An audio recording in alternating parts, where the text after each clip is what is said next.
Sumeru is coming fast, like in a few days fast. We're a few days away at this point, and there are still new people entering the world of Genshin Impact every day. So if you're one of those people, say below AR 55, this video is for you. If you want to prepare yourself for Sumeru, here are the top 5 things I think you should focus on. With that being said, let's get started.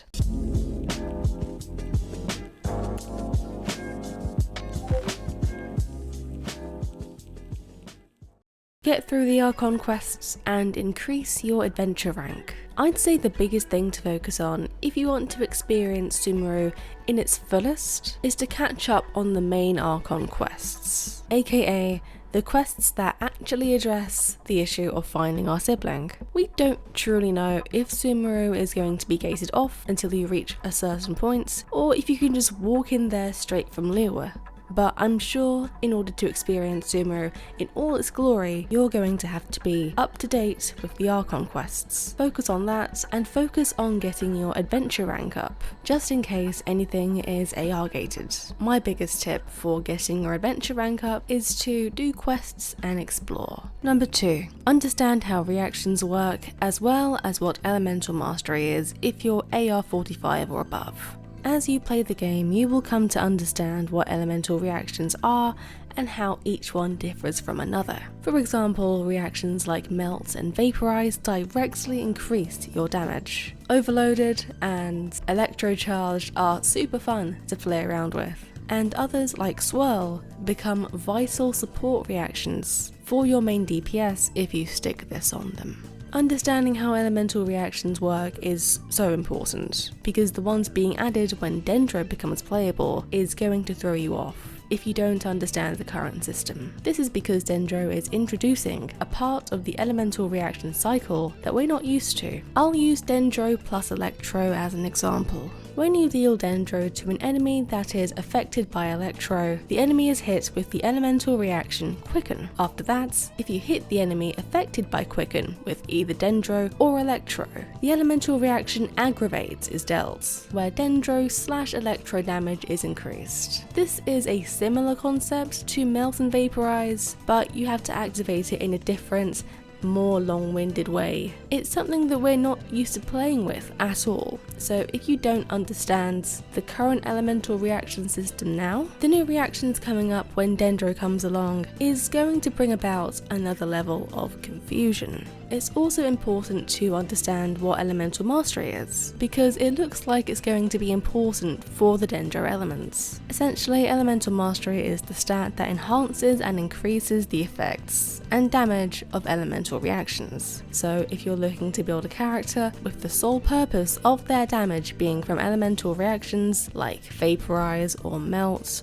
or Aggravate, then you're going to want to raise the amount of elemental mastery your character has, which can be done through giving your character certain artifacts and weapons. Number 3, learn how to strengthen your characters. When we got to Inazuma, the jump in battle difficulty from Mondstadt and Liyue was immense. That's probably because Inazuma as a whole is a hostile and closed off region, so it makes sense for the enemies there to be harder. While I don't think we're going to see as big as a jump when we get to Sumeru, seeing how Mondstadt, Liyue and Sumeru are all connected to the same land, it's good to prepare just in case. After all, in a few patches time, we're going to be getting the desert area, which is home to advanced technology that guards the ruins of the desert. I wouldn't be surprised if Hoyoverse made those enemies difficult to deal with. So it's important to understand how to strengthen your characters, and just overall learning how to build your characters as a whole. At the lower ARs, it's not all about who you build. You don't need to go for the most powerful 5-star in order to beat the overworld. It's all about seeing who you're most comfortable with and learning how to build them accordingly. There's no point in learning how to save Prima Gems, saving thousands of Prima Gems, and then pulling for a character like Hu Tao if you hate her playstyle. Before we move on to the other points, let's take a look at today's sponsor. This video is sponsored by Tokyo Treat and Sakura Co. They want to share Japanese culture to the world through the medium of snacking. If you want to enjoy Japanese pop snacks, you can choose Tokyo Treats. But if you want traditional Japanese treats, you can enjoy Sakura Co instead. Tokyo Treat is a monthly Japanese snack subscription box, where you will get up to 20 of the latest, most exclusive, limited edition and seasonal flavoured Japanese snacks that are only available in Japan for a limited time, like Sakura Pepsi, Japanese Sake Kit Kats, and many more. Sakura Co is also a monthly Japanese snack subscription box where you will receive 20 traditional, authentic, and artisan Japanese snack items, including Japanese teas and 1 Japanese tableware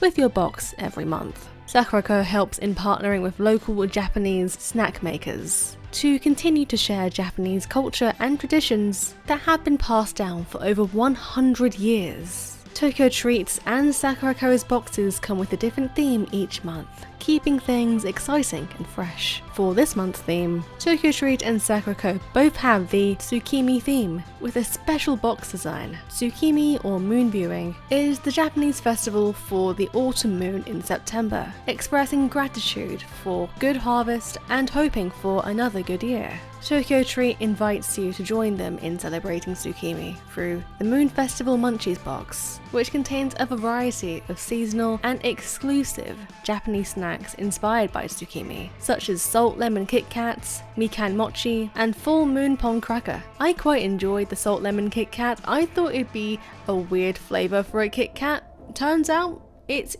pretty good. I very much enjoy it. Another thing that intrigued me in the Tokyo Treat box this month was the Texas Corn Pizza crisps. It's a childhood favourite for many in Japan. They have a special pizza flavour to them that is quite hard to put down once you start eating them. Meanwhile, Sakura Co celebrates Tsukimi through its Tokyo Moon Festival box. Partnering with the local Kyoto government, they invite you to experience the cultural and culinary rich snacks of Kyoto, the birthplace of Japanese Tsukimi celebration. A few things that stood out to me in this month's Sakura Co box was the Kyoto candy. These traditional hard candies come in 6 Japanese flavours: brown sugar, Japanese mint, matcha, shiso, ginger, and plum. I think I tried the brown sugar one, and it was great, really good. The Sababoro also caught my attention. It's one of Japan's first Western-style Japanese sweets, and I think it's great for an afternoon snack. Click the link in the description below or in the pinned comments and use the code to get $5 off your first box. Thank you Tokyo Treat and Sakura Co for sponsoring this video. Number 4. Farm everything, especially when you get to the chasm. At lower ARs and even at the higher ARs, it's so important to pick up everything you see, all the overworld materials, all the enemy drops, etc. This is especially important for when you get to the chasm, where there are crumbs of Sumeru that you're going to want to farm over there. Things like the drops from shroom enemies, because shroom enemies and fungi are going to be running rampant when we enter Sumeru. Picking up everything will make everything easier for you, from leveling up characters to cooking, because it will be in your inventory whenever you need it. You won't need to waste time running around for that material for like half an hour trying to find it if it's already in your inventory because you farmed it like 3 months ago. Number 5. Do all of these, but take your time. The worst thing you can do as a new player is to rush. There is a learning curve to Genshin Impact during this time, and it's important to take it at your own pace. Sumeru and Dendro are always going to be unlockable whenever you're ready for it. It's not like it's going to be event locked, where there's a certain time period that you can only experience it in and then never again. It's a permanent feature in the game, so you don't have to rush to do everything on this list. Take your time, don't rush, and have fun. And that's it. I hope this video was informative for all of you lower AR players, and if you're higher than AR 55 and you're watching this video, hi. I don't think I helped you at all. Leave a comment down below. What adventure rank are you? What are you most excited for Sumeru? I'm not sure if this is going to be my last video before Sumeru comes out, but regardless, leave a comment down below. What sort of Sumeru content would you like me to cover when Sumeru comes out?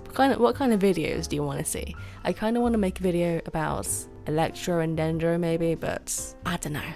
Anyways, thank you for watching, follow my socials, and I'll catch you next time. Hey there. If you like Genshin Impact, Animal Crossing or games in general, join our chill Discord server. Thanks and have a nice day.